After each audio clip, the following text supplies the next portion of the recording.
6, verso 14. Eu queria, enquanto você acha, pensar em algumas coisas com você sobre essa carta.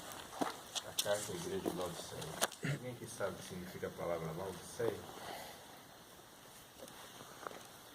Laodiceia significa povo do juízo. Diz alguma coisa para você, irmão? É o povo vivo, enquanto o juízo acontece. Você sabe que o juízo investigativo começa com a investigação de livros, certo? E os nomes que se começam a ser julgados no juízo investigativo começam com os nomes de quem? Os salvos, mortos. O que não é seu caso. Por isso, a Laodiceia ocupa um espaço muito especial, porque você vai passar pelo juízo sem que nenhum livro seja aberto a teu respeito. Por favor, leve muito a sério isso. A diferença do remanescente é que nenhum livro sobre ele será aberto para ser julgado. Ele é o livro. Ele é o livro. Ao anjo da igreja em Laodiceia escreve: essas coisas diz o Amém, a testemunha fiel e verdadeira, o princípio da criação de Deus. Conheço as tuas obras. Nem és frio e nem quente. Quem dera fosses frio ou quente. A igreja de Laodiceia, ela é a que recebe uma das pauladas mais violentas das 7. A última igreja, a igreja após 1944, ela recebe a advertência mais violenta. A cidade de Laodiceia é uma cidade muito rica, muito rica. Aliás, nenhuma das cidades das 7 cartas, elas são cidades pobres, todas elas são ricas, mas Laodiceia é rica, rica mesmo. A 20 quilômetros de Laodiceia vinham as águas dela. Ela ficava pouco numa baixada assim, sobre a cidade de Laodiceia, de uma fonte de águas vulcânicas, quente, muito quente. E os laodiceanos mandaram fazer aquedutos de Laodiceia até lá, que faziam que águas termais funcionassem na cidade inteira. Só que as águas termais em Laodiceia não eram quentes. Depois de 20 quilômetros de aqueduto, as águas chegaram em Laodiceia todas mortas. Mas ele disse que o problema de Laodiceia, e começa a dizer de Laodiceia assim, ó, você não é nem frio, nem quente. E olha aqui que ele vai dizer, quem dera fosse frio ou quente. Assim porque és morno, nem és nem quente, nem frio, estou a ponto de vomitar-te da minha boca. Continue olhando e continue prestando atenção. Pois diz, estou rico e abastado, não tenho coisa alguma, e nem sabes que tu és infeliz, sim, miserável, pobre, cego e nu. Aconselho-te que de mim compres ouro refinado pelo fogo para te enriqueceres, vestiduras brancas para te vestires, a fim de que não seja manifesta a vergonha da tua nudez, e colírio para ungir nos olhos, a fim de que vejas. Quando você olha para essa carta, ele vai fazer referência a algumas coisas importantes na Bíblia, vai usar símbolos importantes na Bíblia, e tudo nós temos que aprender e levar mais a sério do que talvez nós levamos. Há uma palavra que nós usamos muito para falar de igreja: reavivamento. E qual a outra? Faz uma palavra, são duas. Reavivamento e reforma. Promete que vai levar a sério o que eu vou te dizer. Este não é o problema de Laodiceia. Reavivamento e reforma não combinam com o diagnóstico de Laodiceia. E nós vamos dizer para você, eu vou dizer, e você vai chegar a essa conclusão olhando simplesmente para o texto. Começando com uma coisa. A Bíblia diz, basicamente, em textos diretos, 4 ações do Espírito Santo na vida do crente, na vida do mundo. 4. E aí todas elas são desdobramentos. A primeira, um texto direto de Jesus diz assim, quando ele vier, há uma palavra que ele diz que ele vai fazer: convencerá o mundo do pecado, da justiça e do juízo. Portanto, uma ação global do Espírito Santo é gerar no ser humano convicção a respeito do pecado. Aquele que muitas vezes nós chamamos de consciência, Deus não chama de consciência. Porque a nossa consciência, sendo uma reação mental de alguém que tem inclinação para o mal, nunca despertará a respeito de coisas erradas ou de pecado. Consciência não faz isso. Os meus pensamentos naturalmente me levam para a destruição, para o orgulho. Aquela vozinha tipo assim, está errado isso aí. Essa voz não é sua, nunca foi sua. Isso aí é coisa do Espírito Santo falando. Ele é que convence o mundo do pecado. Gera convicção, gera sensibilidade ao pecado. Isso levará a arrependimento. Os seres humanos, repito, não se arrependem. Os seres humanos não se arrependem. É o Espírito Santo que arrepende os seres humanos, aprofundando a ação dentro do coração e gerando conversões. Está me entendendo? Sim ou não? Porque arrependimento não é uma tristeza a partir daquilo que nós fazemos. Não é tristeza, nem remorso, nem repulsa pelo dano que nós sofreremos. Isso não é arrependimento. Arrependimento é quando você sente profundamente a dor que se causa em outro. Portanto, o arrependimento é produto do amor. Ele não gera amor. É o amor que gera arrependimento. Primeiro começamos a amar, para depois se arrepender. Sem que algum de nós ame a Cristo, nós não nos importamos com as coisas que acontecem a Ele, a tristeza dele, a frustração dele. Vocês estão me entendendo? Sim ou não? Sim. É o amor de Pedro por Cristo que o levou ao arrependimento. É o amor de Pedro por Cristo. Primeiro ele amou, depois se arrependeu. Mas a obra não para aí. A Bíblia diz, por exemplo, em João 3, diretamente, que o Espírito Santo é que muda, que faz nascer de novo essa conversão. Depois desse ponto, existem dois pontos fundamentalmente importantes. Um é fruto e outro é dom. Duas obras do Espírito Santo na vida de uma pessoa que se entrega para Cristo. Produzir frutos, e frutos, sinteticamente, é a reprodução em nós do caráter de Cristo. Quando se fala assim, o fruto do Espírito é amor, alegria, paz, benignidade, bondade, fidelidade, mansidão, domínio próprio. Se você for olhar para Coríntios 13, ele vai falar, o amor é paciente, benigno. São todos os frutos do Espírito. Portanto, o fruto do Espírito é amor, e o amor se desdobra assim. O amor é paciente, benigno, não é assim? E são todos frutos do Espírito aquilo lá. Aquele que não ama não conhece a Deus, porque Deus é amor. Quando se fala que Deus é amor, ele vai dizer que Deus é paciente, benigno, não se ufana, que Deus é misericordioso, tudo que é fruto. Portanto, uma pessoa convertida vai desenvolver fruto, o amor de Cristo que se desdobra em todos esses sabores, essas características, essas formas de ser.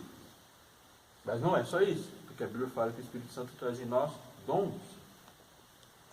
Se fruto é a reprodução em mim do caráter de Cristo, dons são reproduções em mim das obras de Cristo.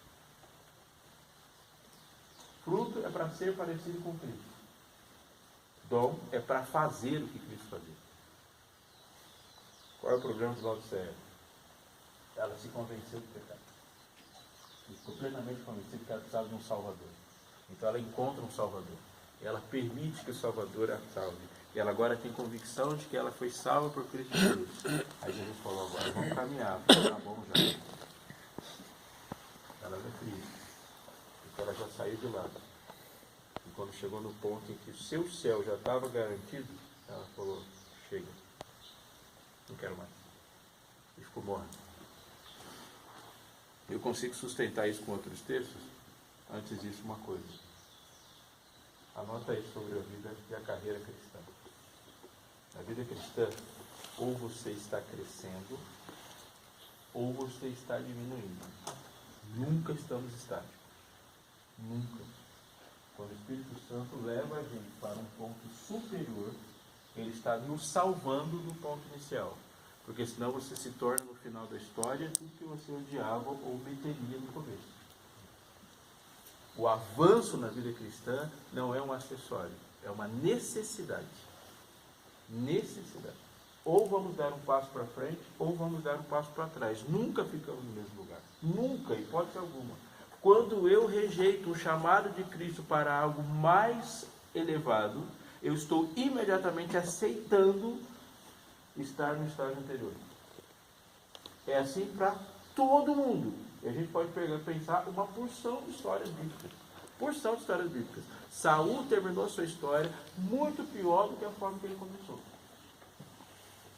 Quando termina a história de Saul, ele não está no mesmo ponto quando a história dele começa. Você está lembrado? Ele está pior do que estava antes. Judas termina a sua história com um estágio pior do que ele, porque se Judas não tivesse encontrado Jesus, sido discípulo de Jesus, ele teria uma morte menos trágica. Quando ele rejeitou avançar, ele foi lá para a pressão. Lá para a pressão. Olha Laodiceia. Ela diz, eu estou rico e não preciso de coisa alguma. Entenda, coisa alguma envolve Cristo. E olha o que Cristo responde para ela. Aconselho-te que de mim compres. A ênfase do texto não é em comprar. A ênfase do texto é comprar de mim. Ou seja, você está comprando de outra fonte. Aconselho-te que de mim compres ouro refinado pelo fogo para te enriqueceres. Ou seja, você é pobre. Agora, olha para esse texto no meio do 18. Ela tem que comprar ouro refinado pelo fogo e o que mais? Uau! O que ela tem que comprar? Vestes brancas para te vestires, a fim de que não seja manifesta a vergonha da tua nudez. Ele está fazendo uma referência direta a um texto bíblico conhecido por nós. No dia em que Adão pecou, ele e Eva pecaram, o que aconteceu com eles? Nus. E a nudez de Adão e Eva era resultado de quê? Do pecado. E o que Jesus fez para ele para cobrir a nudez? Vestiu com o quê? Pele do cordeiro. A pele do cordeiro. E desse ponto para frente, a vestidura passou a ser símbolo de justiça. Não é assim que os salmos são escritos? Ele se veste com vestes brancas. Não é assim que acontece na parábola das bodas? Você só entra com a roupa do rei. O que Laodiceia, se Laodiceia está nua, o que ela não tem? Santificação ou justificação? Justificação. Falar de reavivamento e reforma para Laodiceia não dá certo. Porque ela não precisa reavivar. Ela precisa ressuscitar. Ela não tem Cristo. E como que Cristo vai dizer para ela e provar que ela não tem Cristo? Ela está precisando de vestes brancas a fim de que não seja manifesta a vergonha da tua nudez. Ou seja, ela está nua dentro de casa, por isso ela não está preocupada. Está lá. Mas compre que essa nudez sua vai aparecer para todo mundo. E depois ele vai dizer para ela assim, ó. Eu repreendo e disciplino a todos quanto amo. Ser pois zeloso e arrepende-te. Eis que estou à porta e bato. As casas na Palestina, de uma forma geral, algumas hoje são assim, mas no passado elas eram mais, elas são feitas em formato de U. É um U virado para a rua. Assim. Aqui você tem quarto, alguma área de serviço, quarto. As casas da antiguidade, de forma geral, não tinham duas coisas que tem muito nas nossas: banheiro e cozinha. Tem balneários públicos. Pega uma cidadezinha como Belém, por exemplo, que não passa de 700, 800 habitantes. Na época de Jesus era bem pequenininho. Você tem no centro da cidade um moinho de pão. Por isso que chama Belém. E todo mundo vai fazer comida lá no centro da cidade. Lá tem um fornão, um moinho, o pessoal está lá. E as mulheres que faziam isso. Então era comum todas as mulheres saíam e faziam comida juntas. Cada um depois saía para o seu pão. Banheiro também. Não tem saneamento e sistema de esgoto para todas as casas. Existe o saneamento e sistema de esgoto para uma parte da cidade. Então, provavelmente, quando é uma cidade-estado, você tem o saneamento no Palácio Real, o resto todo mundo vai para o banheiro público. Só há banheiro. Mas também tem uma coisa: refeições são públicas. O livro de Apocalipse é um livro público. Bem-aventurado aquele que lê. Quem é aquele que lê? Não é aquela pessoa que vai para casa e faz madrugada vai ler. Aquele que lê é a pessoa que pega a carta, para na frente de todo mundo e lê. Aquele que lê e aquele que vai lá ouviu a carta é aquele que ouve. Assim, é tudo coletivo. Esse U, no meio desse U aqui, era o lugar onde as pessoas colocavam a mesa e comiam.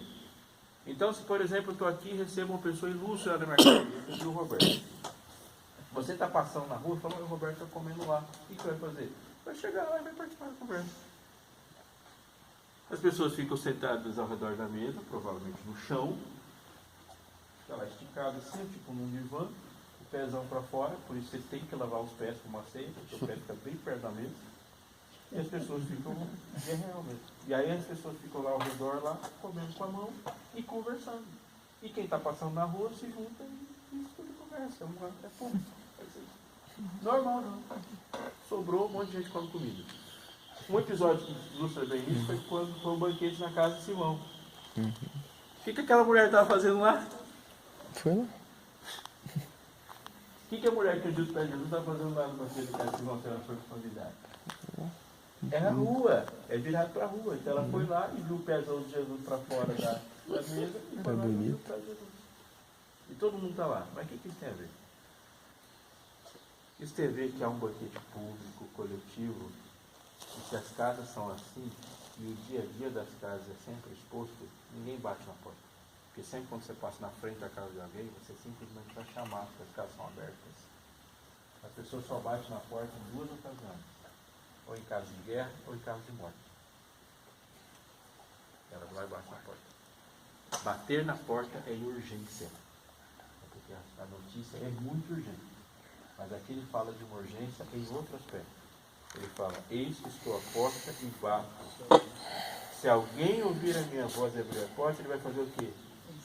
Entrarei em sua casa. Ou seja, eu não quero uma relação pública com você só. Eu quero uma relação privada. Eu quero entrar lá onde ninguém entra. Eu quero entrar lá dentro da sua casa. Eu vou entrar para quê? Entrarei em sua casa, cearei com ele e ele comigo. A carta termina assim, quem tem ouvidos, ouça o que o Espírito diz à igreja. Atente para isso. A grande dificuldade, o grande problema de Laodiceia está na sua relação direta com a pessoa, com essa pessoa da divindade que nós chamamos de Espírito Santo. Ela não deixa o Espírito Santo terminar a obra. Não deixa. E por não deixar o Espírito Santo terminar a obra, ela regride tão violentamente que está no estado de ouvir de um Jesus que ela deveria falar.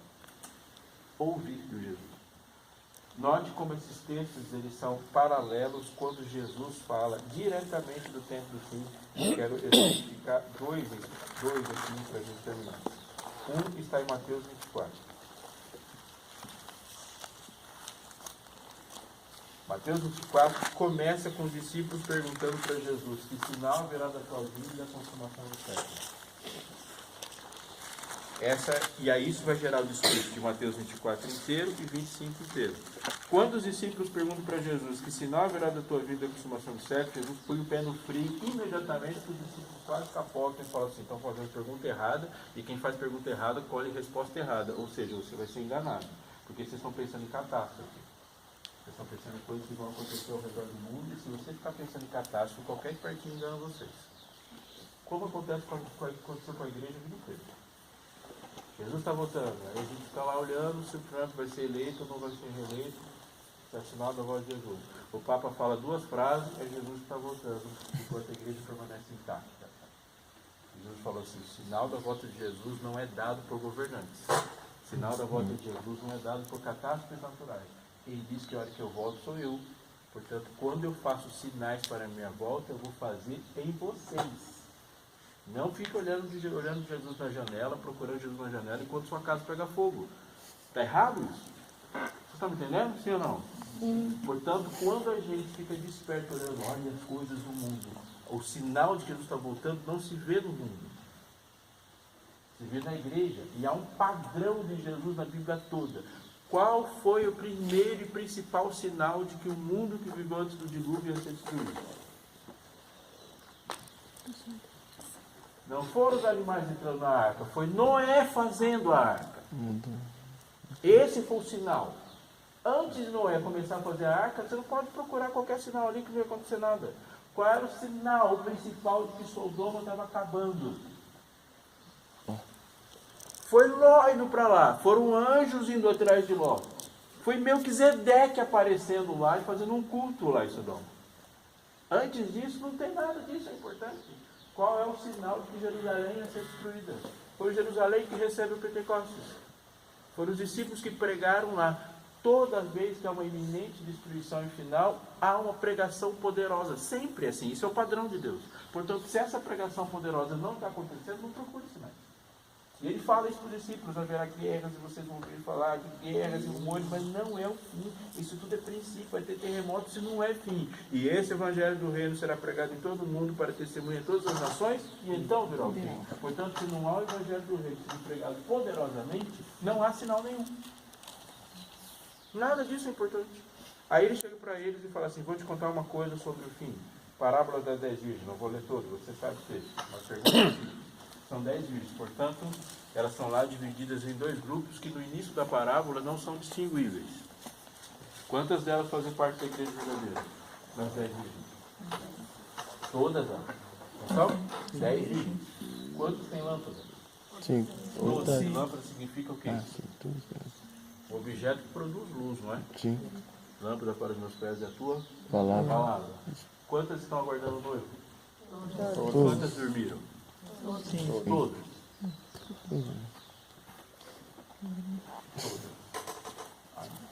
Tardando o noivo, versículo 5, foram todas tomadas de sono e adormeceram. Quantas tinham azeite para suas lamparinas? Todas.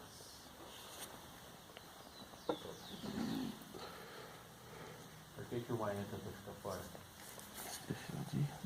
É que uma tinha azeite na lâmpada, outra tinha muito azeite. Muito azeite. Muito azeite. A próxima parábola é a parábola dos talentos. Um talento equivale. Talento é uma unidade de peso, né? Vamos pensar em 35 quilos de prata, que é o que Jesus se referiu. Se paga para um trabalhador por 15 anos de trabalho. Daria hoje aí uns 500 mil reais. Um talento. Você me empresta 500 mil reais, eu te devolvo 500 mil reais. Qual é o meu pecado? Trabalhou com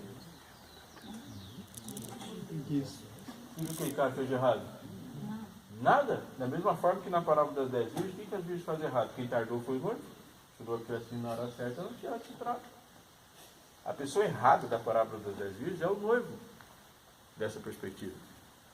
Cara, você me deu um talento, eu te devolvi um talento. Qual é errado?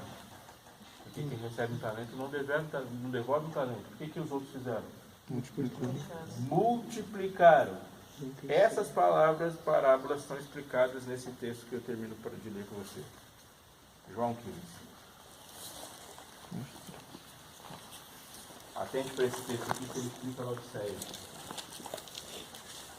Evangelho de João, capítulo 15, versículo 1, diz: eu sou a videira verdadeira, meu pai agricultor. Todo ramo que, estando em mim, não der fruto, o que ele faz? Ele o corta. E todo que dá fruto, limpa, para que produza o quê? Mais fruto ainda. O que o agricultor está querendo? Fruto? Não, ele quer muito fruto. Depois ele vai dizer: vós já estáis limpos pela palavra que vos tenho falado. O que é que limpa para dar fruto? Palavra. Vós já estáis limpos pela palavra que eu tenho falado. É a palavra que apoia. Ela limpa. E depois ele vai continuar: permanecer em mim e eu permanecerei em vós. Como não pode o ramo produzir fruto de si mesmo, não adianta você falar rico sou de nada tenho falta, porque o ramo não pode produzir fruto de si mesmo. Não pode. Se não permanecer na videira, assim vós não podeis dar, se não permanecerdes em mim. Pode ser não dá fruto. Porque ela não permanece. Ela confia nas suas coisas. Depois ele vai dizer: eu sou a videira, vós os ramos. Quem permanece em mim, eu nele, esse dá o quê? Muito fruto. Muito fruto. Porque sem mim nada podeis fazer. Olha o que diz o versículo 6. Se alguém não permanece em mim, será lançado fora, vomitar-te-ei da minha boca. A semelhança do ramo secará. Eu apanho, lanço no fogo e queimo. Se permaneceres em mim, as minhas palavras permanecerem em vós, pedireis o que quiseres e será feito. Nisso é glorificado meu Pai, para em que deis muito fruto. E assim vos tornarei meus discípulos. O objetivo não é dar frutos. O objetivo é dar muito fruto. Não há paralelo no tempo do fim, não há espaço no tempo do fim entre não frutificar e frutificar muito. ou é pleno, ou está fora. Ou é pleno, cheio, ou é nada. Não há um espaço em nenhuma das parábolas para o básico. Nenhuma das parábolas. Nenhuma. A virgem que simplesmente esperou o noivo para a hora do casamento, ficou fora do casamento. Em nenhum momento o noivo se justifica. O servo que pega um talento e devolve o talento, ele recebe uma punição horrível. E o morno não tem espaço. Ele fala, vou me dar dinheiro da minha boca. Eu não quero morno. Eu quero gente fervendo. Fervendo. A mensagem na Odisseia, ela fala que ser cheio não é uma acessório. É uma necessidade. Necessidade. Para a minha vida, para a sua vida, existe uma advertência forte para a gente. Que ela é deflagrada em algumas frases que nós deveríamos parar de falar. Quando alguém fala assim, olha, isso aqui é melhor você não fazer. Aí a resposta fala assim, mas isso aqui não é um ponto de salvação. Essa mensagem é sintomática. Quando a pessoa fala assim, mas isso aqui não é ponto de salvação, significa que ele está pensando na salvação dele. Ele não está pensando na utilidade dele. Ele está pensando na salvação dele, portanto não foi salvo. Quando eu penso em salvação como algo exclusivamente meu e que eu luto para não perder e me mantenho de alguma forma, é porque não foi salvo de nada, porque Deus me salva para ser servo. Ele me salva para adorar. Ele me salva para dar fruto. Ele não me salvou para permanecer na videira. Ele me salvou para frutificar. Todo ramo que estando em mim não der fruto, ele corta. Porque a salvação não é transformar uma pessoa que mora na terra numa pessoa que mora no céu. Isso não é salvação. Isso é uma agência de turismo cósmico. E a salvação não me tirou da terra para me colocar no céu e ser servido para sempre. Isso é um processo de inutilização. Deus não me salva para me tornar inútil. Ele me salva para frutificar. E logo que você ama e fala assim, meu céu está garantido? Tá. Então agora é pouco. Não coma isso, mas isso é ponto de salvação? Não, então vou comer. Não vá para tal lugar. Esse é ponto de salvação? Eu não vou perder meu céu se for isso. Não, você não perde o céu, você perde a utilidade. Qual é a palavra que serve? Que está aqui para todo servo. Ao servo, inútil. Pegou o talento, devolveu o talento. Inútil. Ao servo, inútil. Ao servo, inútil. Eu vou fazer um apelo chato para você, mas eu vou fazer. Há um texto de Filipenses que ele fala assim, aquele que semeia para o Espírito, colhe para o Espírito. Aquele que semeia para a carne, colhe destruição. Não há fruto sem semente. Não é possível fruto sem semente. Não é possível frutificar e ter uma vida plena enquanto a gente alimenta coisas na nossa vida. Na nossa vida. Eu participei de uma discussão com alguns jovens sobre o eterno assunto do cinema, por exemplo, que é um negócio que não tem fim. Eu vou dizer para você, na minha opinião, pastor, pode achar o que você quiser, mas você não vai passar 2 horas, 3 horas assistindo um filme e quando acabar o filme você vai sair pleno do Espírito falando de Cristo para todo mundo. A questão não é se você vai para o céu ou não, a questão é quantas pessoas você leva para lá. Não dá para a gente comer tudo que a gente acha que tem que comer e achar que vai viver pleno de poder, porque não vai. A gente fica com a mente embotada. Mas se eu fizer isso eu vou perder meu céu? Não, o mundo que está perdendo o céu quando você faz isso. É o planeta. Uma vida plena de Cristo, uma vida cheia de restrições. Sério?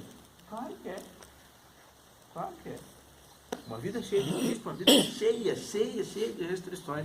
Vai falar assim, mas Cristo não me liberta? Sim, Cristo te liberta de uma vida sem propósito, porque é impossível ter propósito sem ter restrições. São as restrições que nos definem. Certo ou não? Como que é seu nome? Giancarlo. A gente que eu vou definir você aqui. Eu defini Giancarlo um menino de Black Power, de 1,80 m, assim, com o cabelo crespo bem grande, de 1,80 m, com esse pneuzão assim. Definir você? Não. Porque há restrições para a sua definição. Não é? Distinguir, restringir é identificar. A partir do momento que o povo remanescente tem uma identidade, ele vai ter restrições, porque senão ele é igual ao do povo.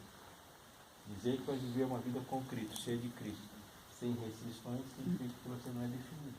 E se não é definido, você está escravo da sua própria inutilidade.